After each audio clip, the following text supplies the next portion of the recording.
Thomas Tuchel absolutely rejects Manchester United flat out in verbatim. Then you get John Terry putting in a bid to become the new Chelsea owner. Captain, leader, legend John Terry, by the way. And you have a Champions League draw that is going to give Chelsea the opportunity to become the greatest club to retain the championship back to back. Let's get into this. Welcome to the Kavkas View, guys, and today's video is jam-packed. Look, today is the end of a week that's been very stressful with a lot of rumors coming out of who wants to buy the clubs. And I'll tell you how many people want to buy this club. Over 200 acquired. We will tell you how many bids have been placed. How many exactly? It will blow your mind. Over £2 billion from each entity has been placed. And John Terry is leading one of them. Bloody hell, I can't believe that. Thomas Tuchel openly, we will talk about how he rejects Manchester United, and I'll explain to you why this is the case. And none of you will say, what on earth is he doing? Because you know it's the right decision. And finally, we're going to cover the Champions League draw. Real Madrid, baby. Listen, I haven't seen Real Madrid ever in my life against Chelsea. I see it last year, and I'm seeing a remontada today where we're going to smash them like last time.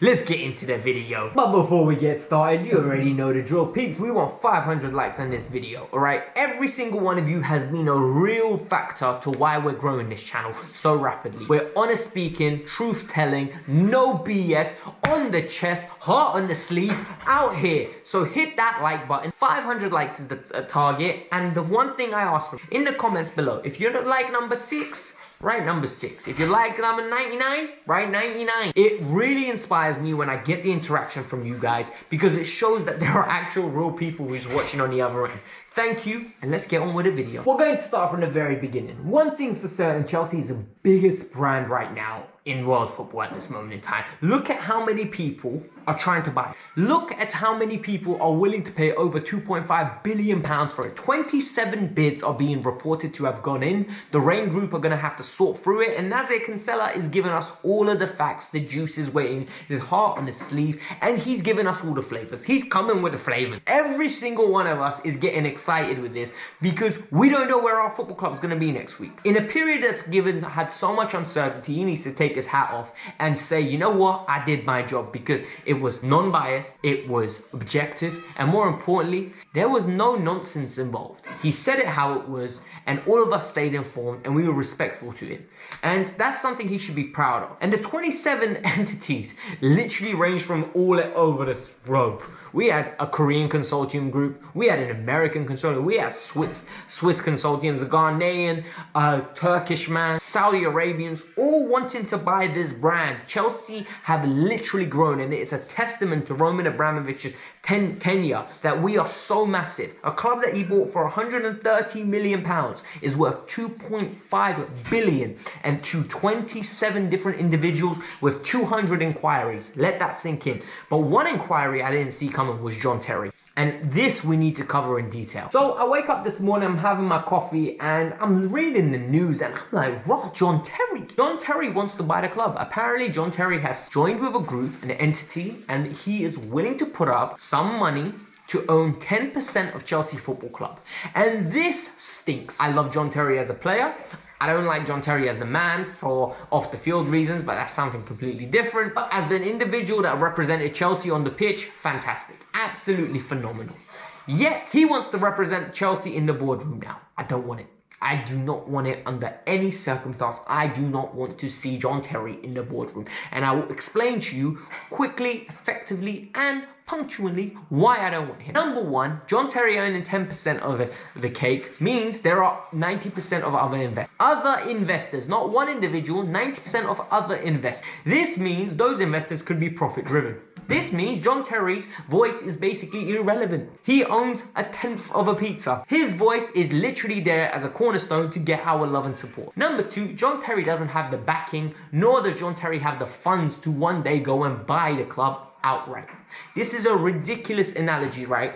But he literally owns a tenth of the pizza, and he will never own the full piece. If anything, he's more likely to be bought out than buy the whole shit. I understand he loves the club, and I understand that he actively will want to proceed to own the club one day. But that's not a reality because he hasn't got the facilities for that. So if he is doing this out of the love of his heart, Big man, find another way. Become the sporting director, become an ambassador for the club. You can't own the club. You don't have the financial capability. For me, personally, this is an ego thing. And I'm telling you now, John Terry wants to be viewed as the same. And it frustrates me when this happens because Chelsea's bigger than John Terry. Chelsea now, more than ever, needs some stability. Chelsea need an owner that's going to come in, wrap their hands around the club and say, you're my baby and I'm going to look after it. And he's going to actively invest the right money, grow the entity even more, and build this brand to be one of the biggest brands in world football even more. We deserve to be on a pedestal with Liverpool, Manchester United, Chelsea, Real Madrid, Barcelona. 25 years of good, successful history we've built, and we're the present right now as well. It's about time we take the next step forward and we progress with legitimacy and a good modern day structure. I don't think a consortium with John Terry as the face of it is the way forward. What is the difference between John Terry being in a consortium and having Nick Candy coming in? It will be very hypocritical. Something that we need to talk about is Mr. Coming with the Flavors. Our boy Thomas Tuchel absolutely rejecting Manchester United at his press conference today. This is something I love to see, man. Thomas Tuchel is a great man, and Thomas Tuchel is very affirmative with his answers. He openly said, and I loved the way he said it. He said, have you seen me less committed this week? Have you seen my stance change in Chelsea Football Club? Why would he leave? This is what I don't understand. Jamie Carragher started a stupid rumour, and all of a sudden people ran with it. Manchester United acquired, and Tuchel's camp doesn't want to leave. His wife is happy apparently in London. His kids are happy. He's happy. He's in a successful club that's building to win. We're getting a new ownership group. We have better players than Manchester United. And apparently the biggest factor is that Chelsea don't have egos in the dressing room, and Thomas Tuchel really likes that. Thomas Tuchel wants to be a coach, and Thomas Tuchel wants to raise a team to fit his profile. Pressing from the front, working hard, team environment, no star. Literally everything we've been to win the Champions League, Thomas Tuchel wants, and I feel like he's starting to build it here. I was very surprised when we included Romelu Lukaku in the team, but you can see that was a club signing. It wasn't a Thomas Tuchel signing. And we have got a tremendous manager to build on. When the new sports facilities come in, the owners, they need to actively give him a new deal. I want him here for the next 5 years. I want him here even longer. I want him to build a legacy as Chelsea's greatest ever manager. He's already started phenomenally. And him going to Manchester United is stupid. Why would you go to Manchester United to manage Maguire when you've got Thiago Silva and Rudiger? Why would you go to manage Rashford when you've got Kai Havertz, when you've got Christian Pulisic, you've got Hakim Ziyech and Callum Hudson-Odoi? It makes no sense. We've got the better squad, we're the bigger team, we've got the bigger market at this moment in time. We are the bigger team. Manchester United haven't won a league title in 10 years. They haven't won a meaningful trophy in 6 years now. Europa League doesn't even count as a meaningful trophy.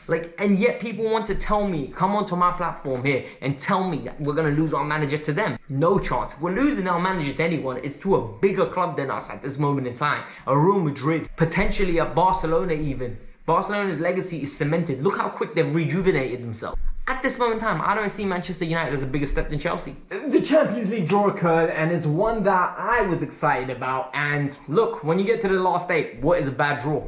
Realistically speaking, what is a bad draw when you get to the last 8? And the fixtures look amazing. They're mouthwatering. For a football purist like myself, I can't wait to sit in front of the TV and watch these games. If you start looking from the first one, Chelsea versus Real Madrid, amazing game. Chelsea versus Real Madrid is something I've seen twice in my life in a competitive fashion. Both times we didn't lose, by the way. Ding, ding, ding.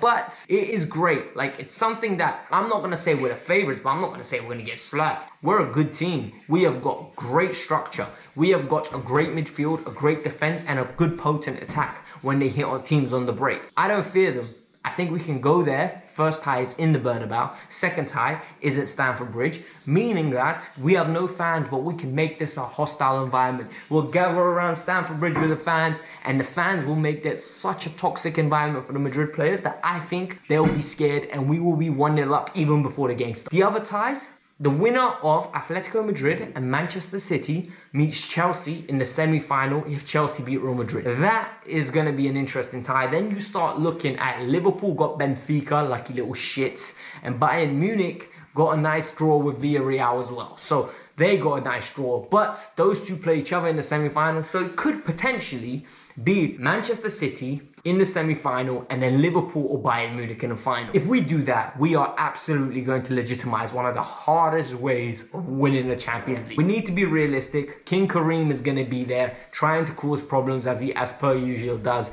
Eden Hazard's our agent in there. So we're going to talk about it closer to the date. I'm going to come up with all the flavors of how to beat Real Madrid. So all I need from you guys now is to hit the like button, remain positive. The consulting bids are going to finish at 9, and next week's going to be a massive week. Peace out. I'm out. Bye, guys.